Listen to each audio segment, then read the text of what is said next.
When I first met our next speaker, he was at the Bipartisan Policy Center, and Zan's out there somewhere.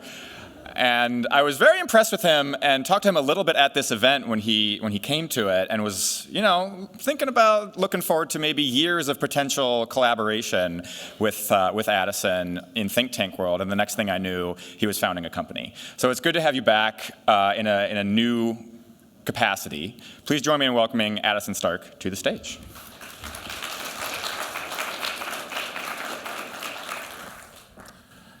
Great. I'm very excited to be here to talk about something near and dear to my heart, which is the most central working fluid to industry, steam.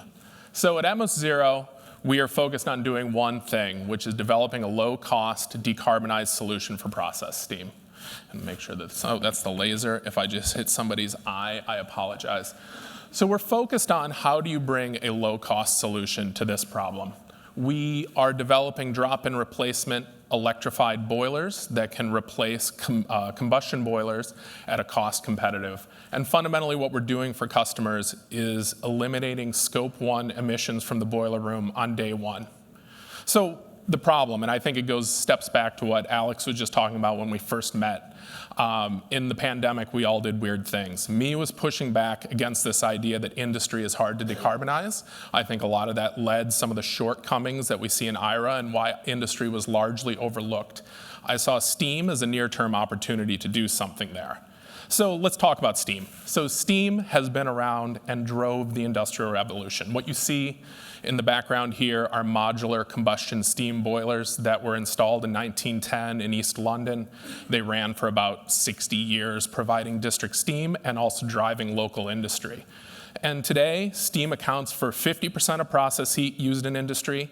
8% of global primary energy use is just literally fossil fuels being burnt to boil water for process heat from 120 to 225 Celsius in industry. It's 2.25 gigatons a year, and it is a central problem. So what we are doing as a company is introducing a product we call Boiler 2.0. It's a little bit of hubris, but I really think it's the first major disruptive technology for the combustion boiler since we introduced modular boilers at the beginning of the Industrial Revolution. And what we focus on is something that can be scalable, modular, deployable, mass manufacturable.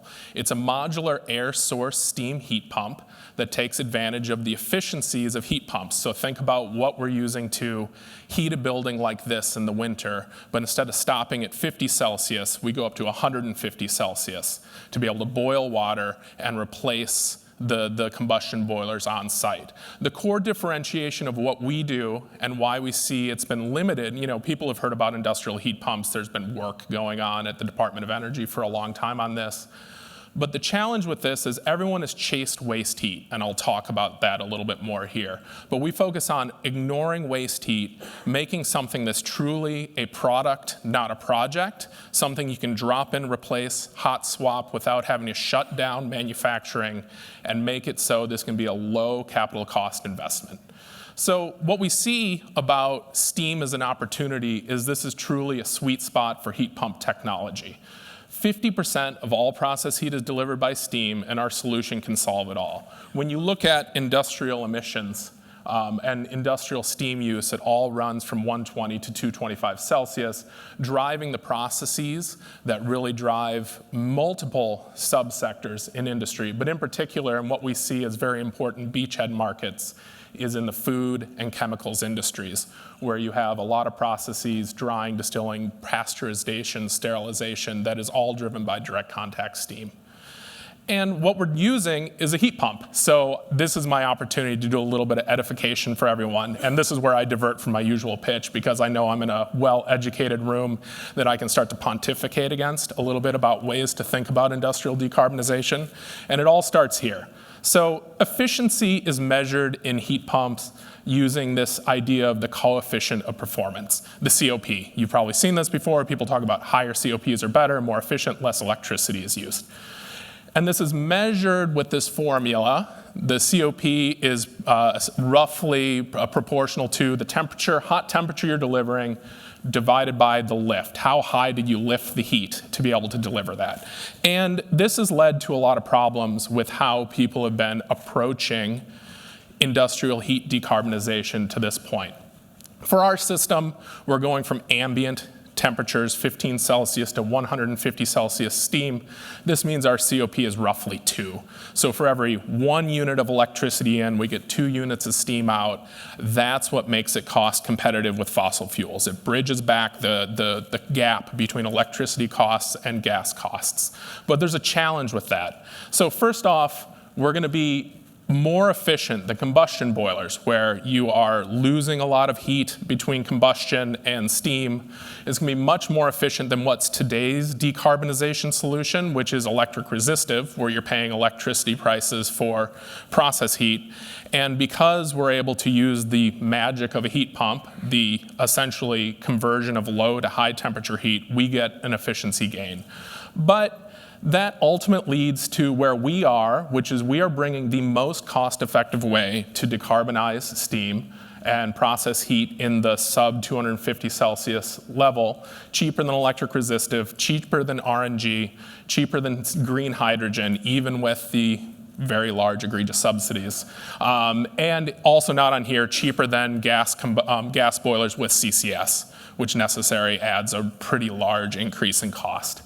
But it's never going to be on the curve that Rob Atkinson was talking about earlier, which is lower than fossil fuels in the US because of shale gas. And that's something we're going to have to reckon with, that in process heat, there's no technologies to go below that.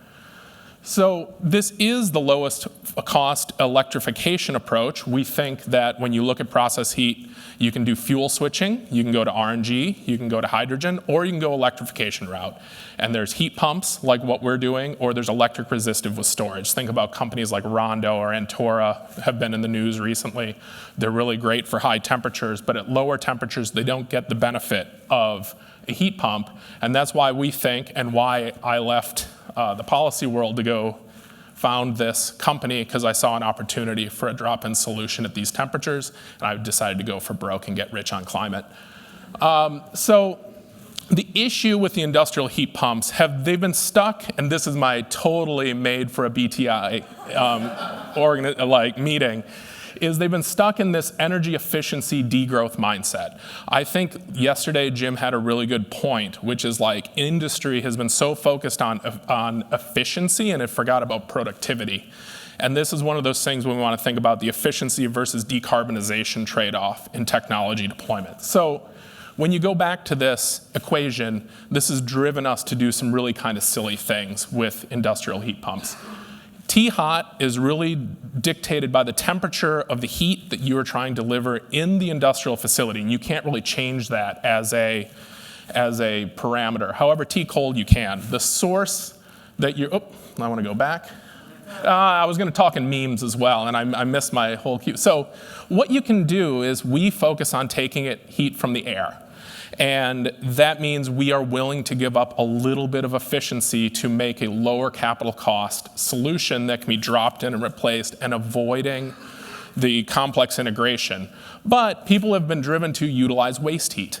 People think, oh, if you capture this waste heat in the facility, your COP will be higher, your returns will be great. It's been a very European approach for a long time, optimizing the process and avoiding the idea of just taking advantage of essentially clean electricity abundance to be able to drive decarbonization. And ultimately, it leads to this concept, which is like people have focused on this idea in the middle, kind of this mid-wit approach, which is we need to do an integrated, holistic, project-driven decarbonization, when in reality what happens is you drive to a very high increase in CapEx to be able to do a decarbonization of a steam system that never really pays back, or your payback periods are greater than 10, 15 years to be able to integrate. And that's exactly what we've seen.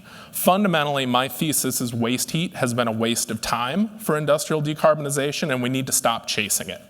And so it generally leads to higher CapEx, bespoke engineering, and manufacturing shutdown, which really drives the costs of doing these projects.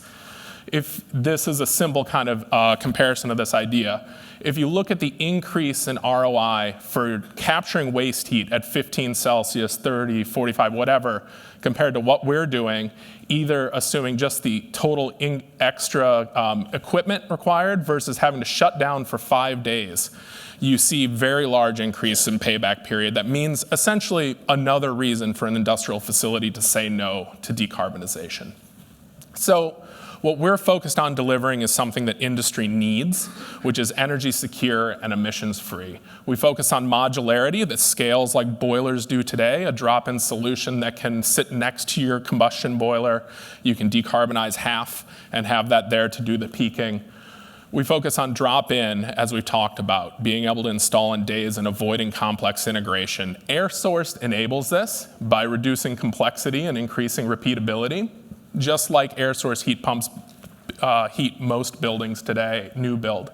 And ultimately, functioning like a boiler, not functioning like an efficiency piece of equipment. We want to deliver steam when people want it and be used as an industrial equipment. Fundamentally, it's how do you make it easy to decarbonize, easy to implement, that scales, and that is truly making decarbonization a product, not a project. So we came out of stealth at the beginning of this summer to talk about our first pilot. And I want to thank the team here for having New Belgium on site and being able to drink their beer and knowing that having been their customer for a long time, it's great to see that they're now ours. We're going to be piloting in the field over at their facility in Fort Collins at the end of next year. We're going to be dropping in and replacing one of their combustion steam boilers.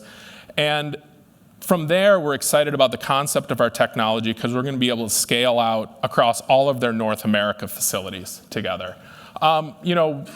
We are focused on building large. We are backed by incredible investors. And we are starting to be able to build all of the necessary pieces to be able to drive climate solutions. One of the things that we see and what we're doing in following policy in this world is we are going to be deploying in Europe.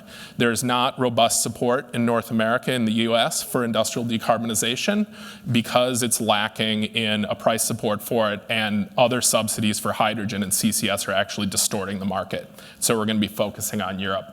And so here's my team. We all met when I was working at ARPA-E, funded that guy Todd in the middle. I saw him go from concept to large-scale industrial prototypes out in Fort Collins. We spun in there, and I'm moving to Colorado in 2 months to drive this thing out there. So great to spend time with you all. I say this with no hubris. We are truly driving the next industrial revolution.